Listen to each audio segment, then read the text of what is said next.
The late great Sidhu Moosewala किसी artist के साथ कोलैब तभी करते थे जब उन्हें उस आर्टिस्ट का काम बहुत पसंद आता था। सिद्धू को अपने गाने में फीचर करना एक बहुत बड़ी बात है और अब छोड़ने के बाद तो डिवाइन ने सिद्धू के साथ 2 गाने कर लिए। बस इतना ही नहीं, डिवाइन ने बाकी बड़े आर्टिस्ट जैसे कि नास, पुशा टी, रस, बोहेमिया, नॉइजी, डेव ईस्ट और डचे वैली के साथ भी कोलैबोरेशंस किए हुए हैं। पर ये सब डिवाइन कैसे कर लेता है? What is the secret behind Divine getting the biggest collaborations? For starting हमें ये जानना पड़ेगा कि collaborations होते कितने टाइप्स के।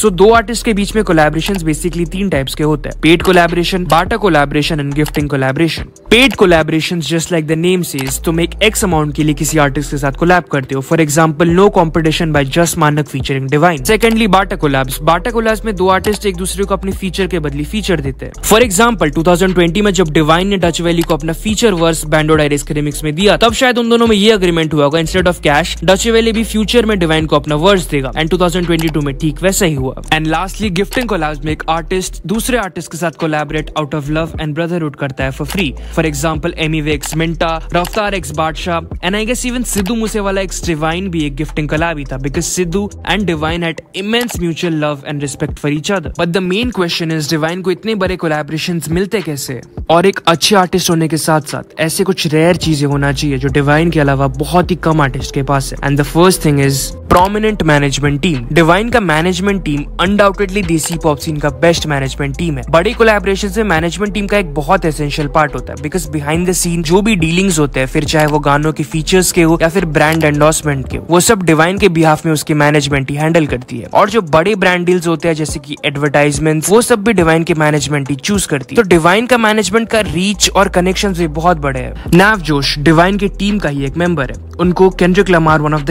Greatest rappers of all time, Twitter में फॉलो करता है। और तो और केंड्रिक ने उनके ट्वीट्स को भी लाइक किया हुआ है। अब इससे तुम एक अंदाजा लगा सकते हो कि डिवाइन की टीम का रीच कितना बड़ा है। बट बस एक मैनेजमेंट टीम के अच्छे होने से ही बड़े कोलैबोरेशंस नहीं मिलते, which brings us to the second reason why Divine gets the biggest collaborations. Divine's brand value. Divine के ब्रांड वैल्यू की वजह से भी डिवाइन को बड़े बड़े कोलैबोरेशंस मिलते हैं। I mean, who would not want to collaborate with an artist who has a biopic made on him worth more than 70 crore. और बस इतना ही नहीं, Divine is like the face of desi hip hop, जिसकी वजह से डिवाइन को ग्रैमी अवार्ड्स में इनविटेशन, आईपीएल फाइनल में परफॉर्मेंस का चांस और एफसी बार्सिलोना के मैच में भी इनवाइट किया जाता है। सो डिवाइन का ब्रांड वैल्यू और इमेज इतना सही है कि एनीवन बीट एन आर्टिस्ट और a company will always be down to work with him. But इसके अलावा सबसे इंपॉर्टेंट रीजन है जिसकी वजह से डिवाइन को इतने बड़े कोलैबोरेशंस मिलते हैं, and that is divine's magnificent numbers. Divine के खुद के यूट्यूब व्यूज से लेकर स्ट्रीमिंग प्लेटफॉर्म्स के स्ट्रीम्स तक सब कुछ टॉप नॉच है। और जब किसी आर्टिस्ट का फैन फॉलोइंग और रीच डिवाइन जितना बड़ा हो तो कोई भी कोलैबोरेट करने के लिए रेडी होगा, बिकॉज डिवाइन के साथ कोलैबोरेट करने में भी उस आर्टिस्ट का फायदा है। एंड डिवाइन का लेगेसी इतना आइकॉनिक होने के साथ साथ Divine is already the most respected desi hip hop rapper. So yeah, ये थे कुछ reasons why Divine gets the biggest collaboration. अगर वीडियो पसंद आया होगा तो वीडियो को लाइक करो और मुझे कमेंट करके बताओ कि डिवाइन और सिद्धू मूसेवाला का ट्रैक छोड़ने को तुम 1 में से 10 कितना रेट करोगे।